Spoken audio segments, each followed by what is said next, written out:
у нас Volkswagen LT, 35 V5 моторчик. Показываем, как тарабанит шкив коленвала. Давай!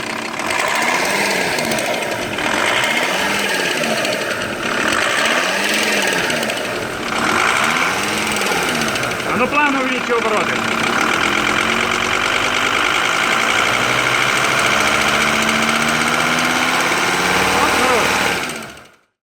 Поменяли мы шкив, запускаем теперь и слушаем. Запускаем.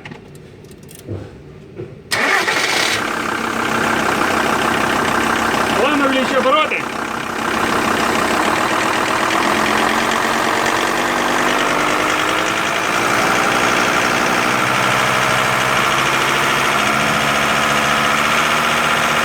Хорош. Все, стука нет.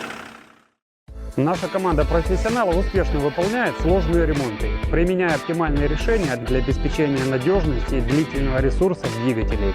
Если вы хотите получать каждую неделю новые видео об особенностях ремонта двигателей и топливной аппаратуры на СТО Ковш, подписывайтесь на наш канал.